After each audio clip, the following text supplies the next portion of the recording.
and vaccination opportunity in gynecology practice. As you all know, counseling is a very integral part of our practice, and this is uh, what is called that, whatever you can explain to the other party by verbal talking, this is called verbal therapy.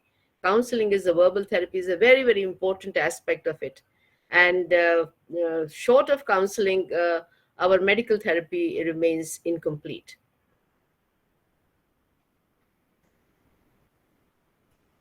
You can see there the key reasons why the gynecologist visit is there by every woman.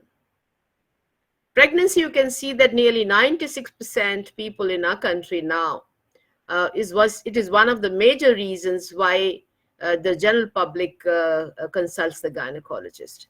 But there are very many other reasons also. Being a woman, you have to come to the gynecologist. You have no choice. And all these visits of patients visiting a gynecologist is an opportunity to offer HPV vaccination. Not only offer HPV vaccination, this time the Delhi chapter of NIGF also took a mission that on adult vaccination, we are going to work on it for the next 2 years. So we must take this particular opportunity of talking about vaccination to all people. It is said that next to clean drinking water, vaccinations have eradicated the disease in a nuclear missile fashion. All the diseases which had been there, minimum 90% of the diseases where the vaccination can be given, it can be eliminated. Now, there is a big hesitancy on a doctor's end as well as on a patient end.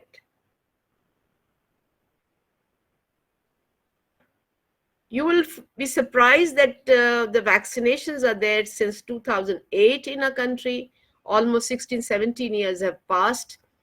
50% of the pediatricians have taken up HPV vaccination in a very big way. But if as a gynecologist are concerned, I will say that in spite of a great work which has been done in the last 2 years, earlier to that, it has not been more than 10%. So we found, this hesitancy from the doctor's end should definitely get decreased. The way forward to improve the HPV vaccination coverage and preventing HPV-related diseases in India is that we need to strengthen the health education on HPV and HPV vaccination. Finding appropriate ways to solve the problem of vaccine hesitancy among the doctors and other healthcare professionals. You can see here that awareness in public about HPV and its vaccination is very low in India. I participated in a program from the Cervarix in the public as well as in the colleges, and sometime on the roadside in the busy places. When the journalist inquired from them, do they know about HPV? Most of the time they were confusing it with HIV. So I think a national survey, a national thing has to go in a very, very big way as far as telling the public in a big way is concerned. I hear the slide which is in front of you. We have not done any survey among the gynecologists, but a national survey of pediatricians have been done, where they have found that nearly 46% of the pediatricians they use HPV vaccination routinely, while the rest are still not doing it. So now, as for the public is concerned, there's a huge gap exists in public awareness about the cause, about cervical cancer as such. 10 साल पहले तो जब भी cervical cancer की बात करते थे तो वो नेक पे हाथ लगा देती थी कि doctor yes we have a cervical problem, but they do not know that we are talking about cervix, which is supposed to be the neck of the uterus. They do not know HPV and HPV vaccination. There's an urgent need for addressing this knowledge gap among the young adolescents and young girls and boys. The reasons for vaccine hesitancy among consumer is that they're all vague. Some people say this vaccine is effective because they know that COVID has been effective. Other vaccination which they have been taking in their childhood, they also know about it. But the survey which has been done as far as the HPV vaccine is concerned, they find one third feel that it is effective, another third feels it is not effective, and one third is, they feel very safe when they say they do not know. The reasons for not getting HPV vaccination is insufficient funds and fear of complications. And then there are vague excuses why they have not taken HPV vaccination. Now, effect of counseling by the gynecologists, by the pediatricians on awareness of HPV vaccination and its acceptance among postpartum women, it goes a long, long way. There are a good number of people who do not know. 40% know about the cervical cancer, or they've heard about it. Just about 2-3% have known about the HPV vaccination, and not more than 8% know that there is some relation between HPV infection and the cervical cancer. So I think, a lot of knowledge gap is there, which has to be filled, not only by doctors, but the nurses and other paramedical persons. Now, again, the recommendations by the doctor and the healthcare professional with a high level of commitment and motivation, results in acceptance of HPV vaccination. Sometime you motivate, you have enough time, they will take the first dose the same time. But if the motivation is good enough, then they will see to it that they have taken 2 or 3 doses and they do not drop out. So it all depends upon what kind of motivation you have done. It is just requires 3 to 5 minutes of motivation to the person and to their parents before they take a vaccination. Now, again, we find that all gynecologists say that the first time when they see a woman is when she's already pregnant. So again, pregnancy is the time to again do a counseling, and there has been a study done in Africa where they had enrolled 150 people, and they have taken a questionnaire to know what is their knowledge about cervical cancer, HPV or HPV vaccination. And then subjects were categorized into 2, whether they are ready to get vaccinated or not get vaccinated.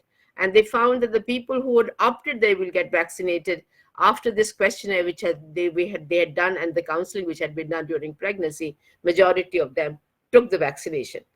Goes without saying that the vaccination was given free to them. Another study has been, 2-3 studies have been done.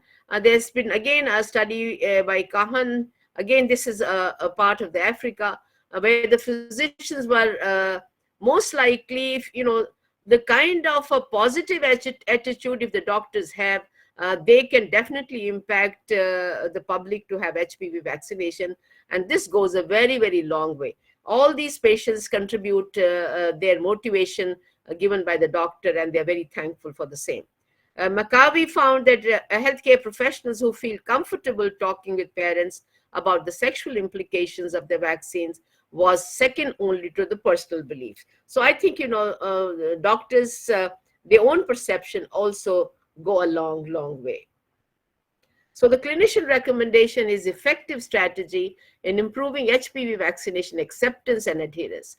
Postpartum HPV vaccination, you can convert it to the tune of 90 to 90% on clinician recommendation, which has been given during pregnancy. This has improved HPV vaccination acceptance in a very big way as far as our country is concerned. And this is the best way of catch-up HPV vaccination if they have missed it during the 9 to 15 years time.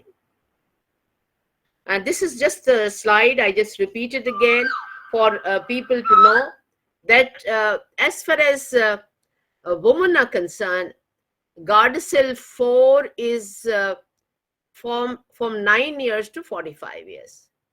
2 doses are for 9 to 14 years, and 3 doses are there from 15 years to 45 years.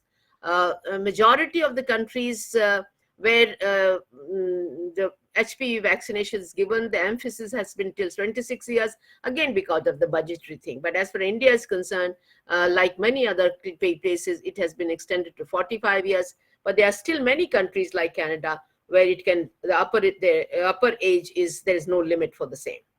As for the boys are concerned, now the studies from the European countries and from Australia has shown that you cannot eradicate the HPV infection completely from any community unless you have taken care of the boys. And last time when I had presented, I said if 80% vaccinations have been given to girls, boys automatically get the cross immunity. So, but otherwise, the boys also need to be vaccinated, and that is like many European countries and in Australia, it is there. Vaccination is again up to 26 years. The Servavac, which has come, 9 to 14 years, there are 2 doses, 0 and 6 months. And 15 to 26 year, there are 3 doses, 0, 2 and 6 months. And here I just wish to tell you that Gardasil 9 is again a gender neutral vaccine. In our country, it is permitted only from 9 to 15 years, and that also 3 doses need to be given. As for the SAGE recommendations are concerned, we are very thankful to the research wing of WHO, which has recommended that 1 dose is good enough up to 20 years. And they have recommended to each government, it is depending upon their budgets, they can give 1 vaccination or 2 vaccination up to 20 years. This is yet to be recommended by our own ministry, and has to be cleared by Drug Control of India. Then only should be a policy with us to use a single dose of vaccination. My request to each and everybody who's listening me, that till the time that kind of notification comes to you from the Ministry of Health or from the Drug Control of India, please continue the regime which has been you have been practicing till now. This single dose regime of HPV vaccination till 20 years is an off-label recommendations. WHO recommendation does not mean that every government has to comply with their recommendations. Just 1 minute before I get on to another.